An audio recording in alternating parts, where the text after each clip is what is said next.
In today's episode, I am sharing part 2 of The Power of Crying. When we release, we heal, with a particular focus on why some of us cry more than others and what drives that behaviour. Let's get started.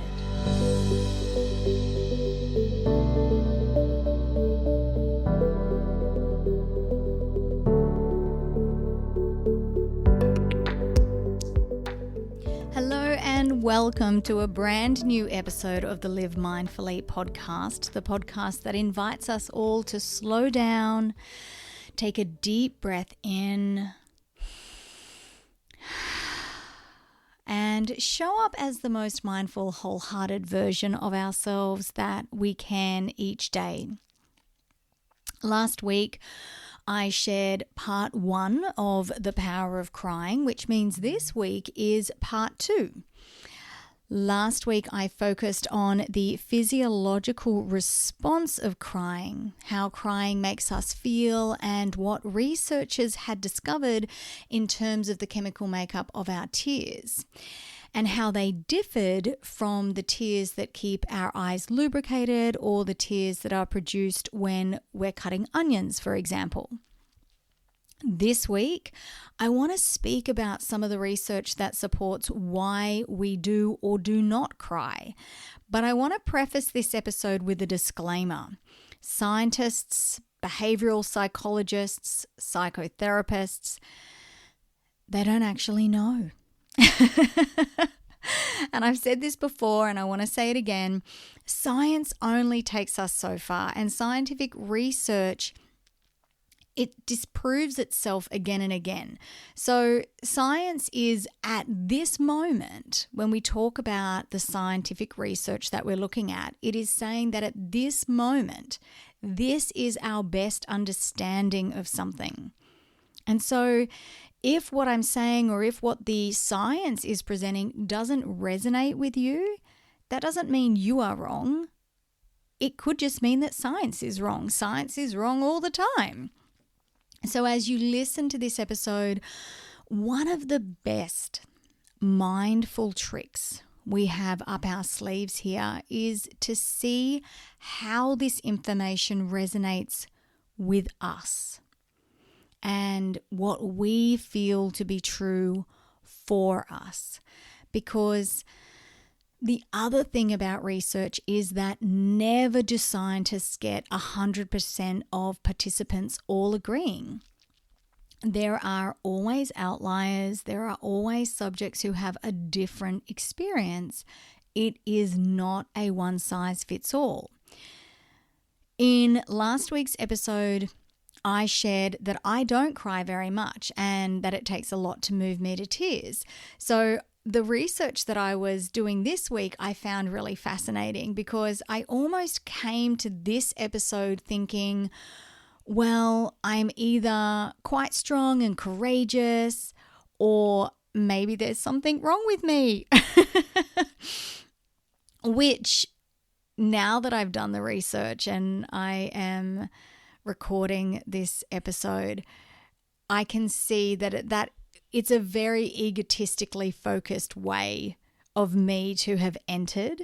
And what I have discovered is maybe it's both, or maybe it's neither. What I do know is that when I do have a good cry, I feel better. And the research says, one particular study, that the majority of participants, 60%, who were interviewed directly after crying, did not feel better. In fact, 9% said they felt worse. 30% said they did feel better. However, another study found that if participants were asked 90 minutes later, many more reported feeling better. And this is what we're going to have a lot of in this podcast or in this episode, a lot of conflicting research. And what I find fascinating, though, about the latter of the research is that ties in quite nicely with a lot of research that I have read around mindfulness and improvement in productivity and improvement in memory function, improvement in emotional regulation, improvement in parenting styles, improvement in your mental wellness. This concept that when we create space, and I also want to say that this concept of creating space and reflection is mentioned throughout the Yoga Sutras. This is part of yoga.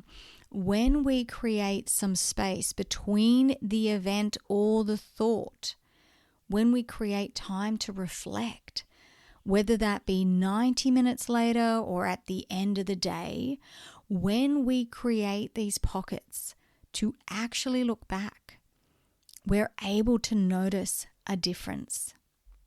So cultivating a daily practice of reflection, especially after an emotional episode, might be something that helps you process those emotions, helps you to address if you feel like it's a struggle to control those waterworks for you. Research which I found really fascinating, and I want to add, as I said before, there is so much conflicting research on all sides of why we cry. So this has been like trying to put 3 different puzzles together and make some sense of it. But research that was released in the Journal of Research in Personality in 2011 by Lauren Bilsma found that certain situations also played a role in whether we felt better, worse, or remained the same. Her research, not surprising, but is fascinating, supported the notion that I believe this to be true, that we are more likely to feel better if we cry alone or with only one other person who actually makes us feel better about it. So not a group of other supportive people, just one other person. I certainly know that that would be true for me. Of course, people felt worse if they were embarrassed or ashamed of their crying, or if they were with an unsupportive person, or if they were with 2 or more people, whether they were supported or not. There was also research that suggested wealthier countries where a greater freedom of expression and social resources were available had higher rates of crying, while people in poorer countries who probably have more to cry about, they don't do so. And it was determined that was, or it was hypothesized, I should say, that was because of their cultural norms. And I attended a workshop last year with an incredible Kundalini teacher who was working and had been working for 15 years in a lot of Asian countries. And she would lead these retreats with invitations to people in those countries who had suffered trauma, in particular women. And she shared with us that there were these retreats that she ran. They were quite hard in the beginning to run them because the women in these countries really struggled to even connect with their own trauma. They struggled to talk about their losses. A lot of them had experienced losses in childbirth or through forced abortions. And the reason that they didn't talk about it was because culturally it wasn't appropriate.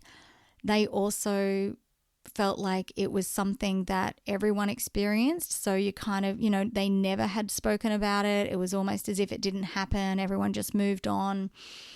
And what this teacher found was that when she finally understood that, and then created a private space where these conversations could be had, these women shared each of their own experience, and they were each so sad and upset at what the other had experienced and how much pain that other person must be carrying. And then they were able to recognize within themselves the pain that they were also carrying.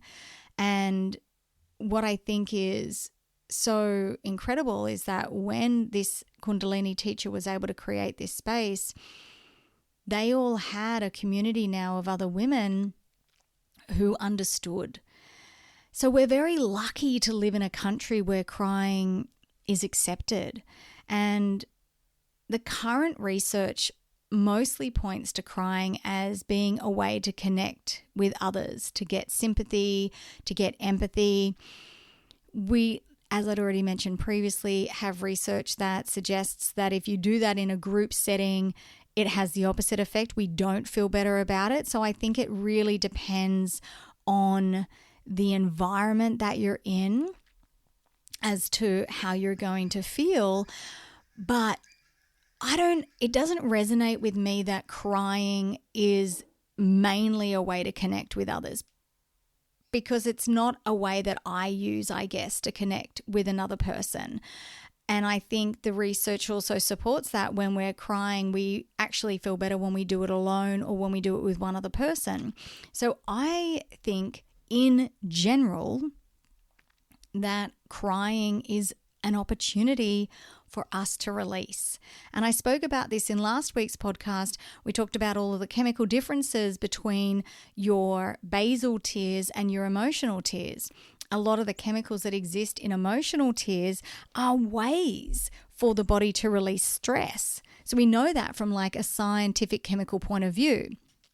It makes a lot of sense to me that crying is an opportunity for us to heal parts of us that hurt when we are frustrated or when we are sad. And again, see what resonates for you, but I cry far more often when I'm alone, tears of sadness, but I'll cry far more often in front of others when my tears are tied to tears of joy. And when I sit and think about this, I think that is largely because my go-to when I am frustrated is anger. And there was research that supported this too. Clinical psychologist Cord Benecki found that people who cried less experienced more negative, aggressive feelings like rage, anger, and disgust than people who cried. And that resonates with me. When I am sad or frustrated or really, really hurt by someone's actions, my go-to is anger. And I think about friends and family members who might be in the same situation. They would burst into tears. They would sob. They don't get angry. And this is another reason why I believe that emotional tears, first and foremost, are designed to help us release built up stress and the toxins that exist in the body when we are in those moments of frustration and of sadness, versus their main reason for being to connect with others. And the other reason that I think this is that in order for us to even cry emotional tears, our limbic system, which is the part of the brain that regulates our emotions, has to send a message to the eyes to cry. That's not what happens when we cry basal or reflex tears. And my final thought on this, and another that resonates with me, is how you were raised. That'll be one of the biggest reasons as to why you cry or why you don't cry. And I don't have a lot of evidence to this next statement that I'm going to make. This is very anecdotal evidence that I am compiling. So feel free to email me at hello@lauriemore.co and share your experience. Let's see if we can compile our own evidence here. But I also think where you fell in the pecking order of your siblings also plays a role. So we do know that a range of attachment styles can exist in one family. One child, for example, usually the youngest, is naturally coddled more than the rest, and they can live their whole lives known as the baby of the family, whereas the eldest is expected to grow up a lot faster. And often, expected to care for younger siblings. And I see this a lot. This happens a lot. And I have to say, I don't agree with it. If you have a child that is less than 7 to 10 years older than another child, man, they're not supposed to do your job for you. Like, stop placing expectations on those children to parent the others. So we do know that women, of course, we know this, cry more than men. No surprises there. But what Judith Kay found after looking at as much research as she could find on the subject was this. Securely attached people are more comfortable expressing emotions and cry in ways that are considered normal and healthy, while those with insecure attachment styles were either easily activated with difficult to soothe tears or were less likely to cry and tried harder to inhibit their tears. So there are 4 kinds of attachment styles, and these attachment styles are formed in your formative years, i.e. when you are an infant/young child. So there is secure, preoccupied, dismissive, and fear avoidant. And I have a link in the show notes to an article that explains each of these attachment styles, and it also has a quiz, so you can take it. Kay's research also found that people who displayed dismissive attachment styles cried less. These type of people tend to have trouble connecting with others and maintaining close relationships, while those who were preoccupied tend to cry more. And these types of people tend to be more clingy and dependent on others. The other important thing for me to say here is that it is unlikely that you will identify wholly with any one attachment style. It is more likely that you might recognize traits of each of the attachment styles in your own behavior. So don't get hooked up on that information around attachment styles and thinking, oh, well, I must be that one attachment style. That's not how it works. But I do also think that it helps our ability to reflect on the things that are happening within, and especially those things that don't make us feel good, or the things that cause us stress and unhappiness. And all of this stuff that I share on this podcast, all of this stuff that I'm sharing in this very episode, it is just a way of providing a little more knowledge to you that might help you to understand why you behave one way versus how another person might behave. So it's designed to be engaging content. It's designed to be helpful. It is not like a whole, all of the information and you need to put yourself in a box. But if you have behaviors within yourself that you want to change, I know within myself that it helps if I can understand things a little bit better. So after all of this research that I've done, for me, I'm going to start to focus more on connecting with that part of me that holds sadness and that exists. It has to live there when those feelings of anger and frustration rise. And I'm going to focus on tapping a little bit more into that space where I want to release and I want to cry, because I do believe that crying helps us to release and therefore helps us to close off harmful, hurtful experiences for ourselves. So that's a little something I'm going to work on. Thank you so much for joining me today. Don't forget to check out the show links for more information. I'll be back again next week. Until then, take extra good care of yourself.